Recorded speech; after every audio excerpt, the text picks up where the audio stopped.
대한민국의 가장 중요한 선관이라고 하는 국가 시스템 붕괴를 보면서 국민의 한 사람으로서 분노가 치밀어 오릅니다.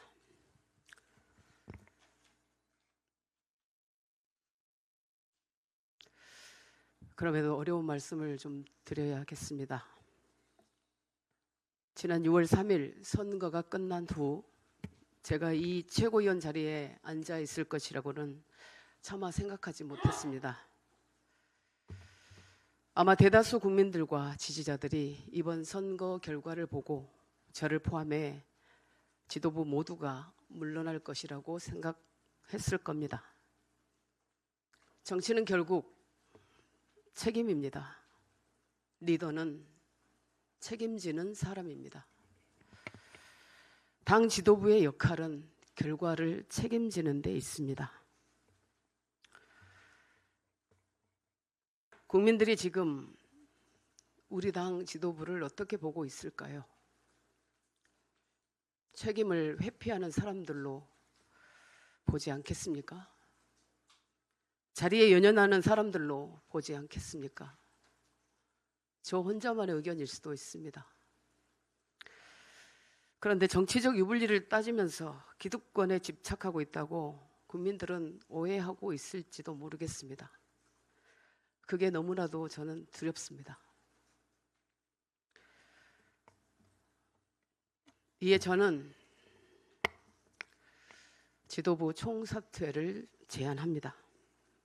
그것이 민심을 따르는 합리적인 길이라고 생각합니다. 책임지는 다른 방법이 무엇인지 저는 생각이 나질 않습니다.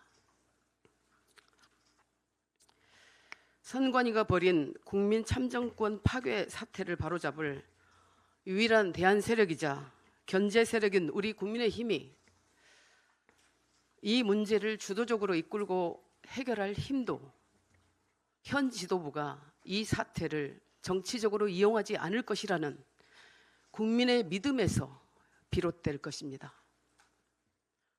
저는 선관위 사태에 대한 장동혁 대표님과 우리 지도부의 진정성을 믿습니다. 그래서 더욱 선거 결과에 책임지는 모습을 보여줘야 한다고 생각합니다. 참으로 안타깝게도 지금 우리 국민의힘 지도부는 좀비 지도부로 불립니다. 저는 그 이유가 우리에게 대한민국의 미래와 보수 정당의 내일을 이끌 분명한 철학과 비전, 노선이 보이지 않기 때문이라고 생각합니다. 대한민국을 어디로 이끌고 갈지, 어디로 이끌고 가는지가 분명하지 않습니다. 후임 지도부가 이를 바로잡고 당을 이끌 수 있도록 최대한 빨리 우리가 길을 비켜줘야 한다고 생각합니다. 이상입니다.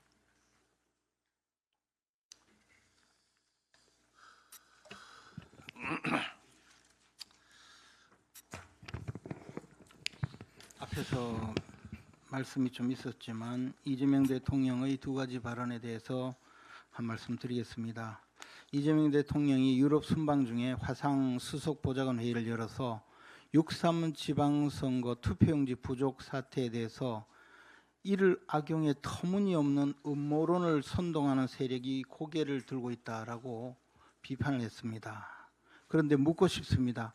투표용지가 부족해서 시민들이 투표를 못한 것은 엄연한 사실입니다.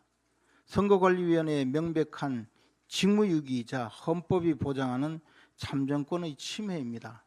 이에 분노한 국민들이 거리에 나서는 것, 이것이 어떻게 음모론입니까? 이재명 대통령은 참정권 침해 문제를 인정한다.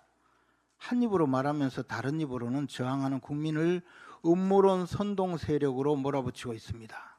바로 이것이 진짜 음모론입니다. 선관위 실패에 대한 정치적 책임을 회피하기 위해서 분노한 국민을 범죄 집단으로 만들려는 가증스러운 물타기입니다. 국민들은 이재명 대통령에게 속지 않을 것입니다. 두 번째, 민주당 내 당권 개입에 대해서 한 말씀 드리겠습니다. 이재명 대통령 같은 유럽 순방 중에 SNS를 통해서 여당의 열정은 우리 진영이 아니라 국민 전체를 향해야 한다. 현실성 없는 이상주의자는 편가르기에 집중하는 무능한 선동가가 된다라는 모호한 말을 했습니다마는 이것이 바로 정청래 대표를 지목하고 있다는 사실은 모든 국민들이 다 아는 일입니다. 정청래 대표가 당대표로서 함량 미달인 것, 그거야 온 국민이 다 압니다. 그게 민주당 수준 아닙니까? 그럼 김민석은 괜찮습니까? 제가 기억하는 것은 전과사범인 것밖에는 기억이 남지 않습니다. 국가원수가 국민을 대표해서 국빈 외교 일정 순방 중에 SNS로 여당의 정치에 개입하고 여당 대표의 정치 행보를 저격하는 것은 그 내용의 옳고 그름을 떠나서 당내 민주주의를 정면으로 짓밟는 행위입니다. 더 나아가서 이런 식으로 정치를 할 경우에 대한민국 민주주의 자체를 위협하는 것입니다. 차라리 이럴 거면 민주당 당대표 그냥 대통령이 지명하는 것으로 바꾸십시오. 대통령이 직접 지명을 하면 그나마 국민들 보기에 이 꼴불견 전당대회는 좀 하지 않을 것입니다. 그것이 지금 현재 여당의 수준이자 지지도가 추락하고 있는 현실이라고 믿어 의심치 않습니다.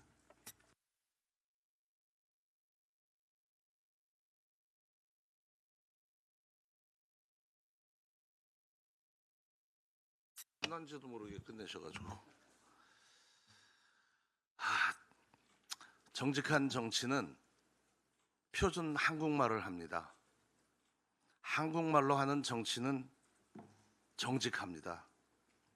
또한 진정성이 있기에 그 뜻을 쉽게 이해할 수 있습니다. 속셈을 감춘 나쁜 정치는 외계어를 합니다. 나쁜 정치가 내뱉는 외계어는 공감하기가 몹시 어렵습니다. 전문가들은 그 속셈을 뻔히 압니다. 하지만 일반인은 그럴듯한 말장난에 깜빡 속기도 합니다. 우리 당의 일부 철없는 그룹들이 요즘 외계어로 열심히 떠들고 있습니다.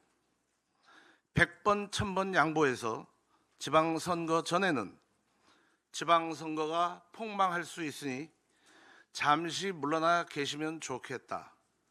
이런 의견 얘기할 수도 있다고 봅니다.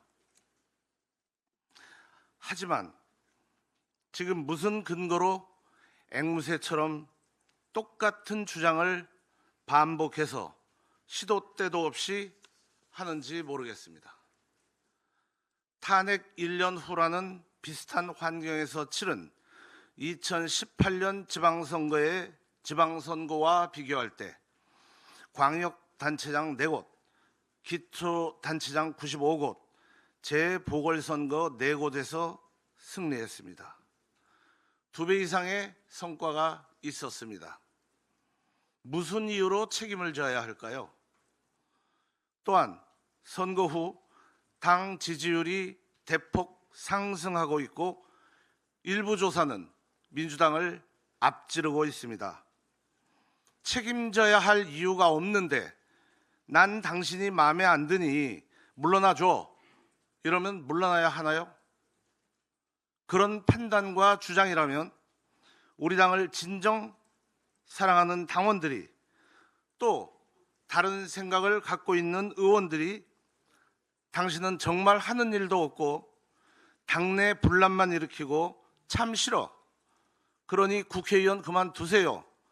이렇게 얘기하면 국회의원 측에서 물러나나요?